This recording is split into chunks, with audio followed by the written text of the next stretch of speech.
Listen, any little $2 cents change you can give, anything will help. I'm a broke college student.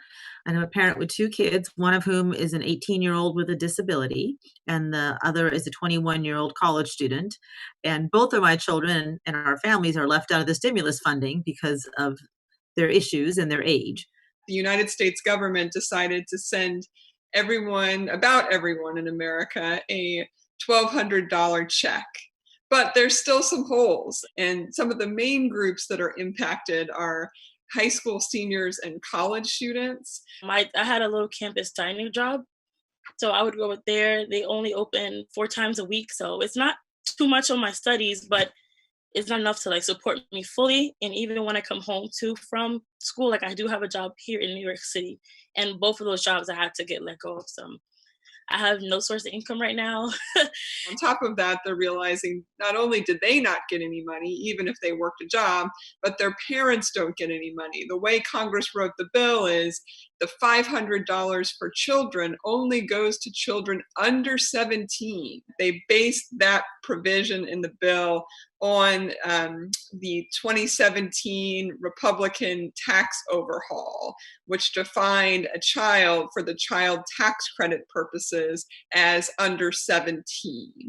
And so they took that child tax credit and they turned that into the qualification for getting the $500 child payment. So these stimulus checks, I was really looking forward to say, okay, yes, like this is going to help me to pay my bills and help my mother out and everything. And now to see I can't get anything is like, wow.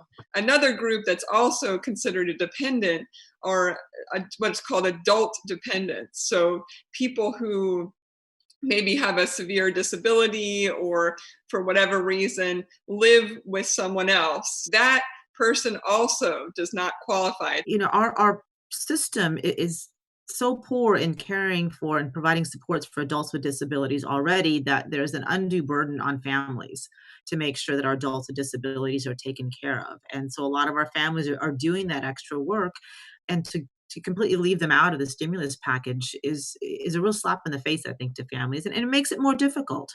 You know, I have an Mhm. 18-year-old with a disability. He's not receiving funds, and I'm not receiving funds for him. I'm not sure why she's not eligible. She has a lot of needs that need to be met, and we meet them. Um, but her therapies can run $30,000 a year. It's the same issue as the college students. If they are claimed as a dependent on somebody else's tax return, that individual doesn't get any money, nor does the person claiming them on the tax return. I was speaking with some Democratic senators earlier today. They've heard an earful about this. You know, why has this population been left out? There are efforts to maybe try to rectify this going forward, but as of today, those people do not get any money. It's hard. It's really, really hard, and we hold our breath because, I mean, we can't do some of the things that other people that are social distancing can do. We can't take her out. If she were to ever get something, we'd probably lose her. Um, People with disabilities need to be treated with respect, and I don't think they are. It's definitely a goal, particularly on the Democratic side, to try to cover the people who were left out.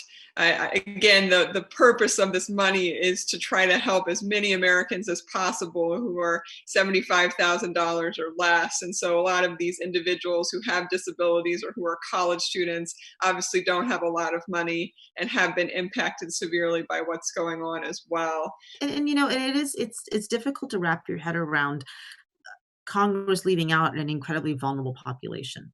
You know, I think in some cases, this may be the difference between overly stressed single parents being able to care for the child with a disability at home or adult with disability and not. You know, it may make the difference between a college student being able to go back to school or not. And I don't even know what to do with my life. I don't know. And this is not a good start either, since there's no jobs, there's no income. You're not giving us anything. What can we do but just sit here and sulk?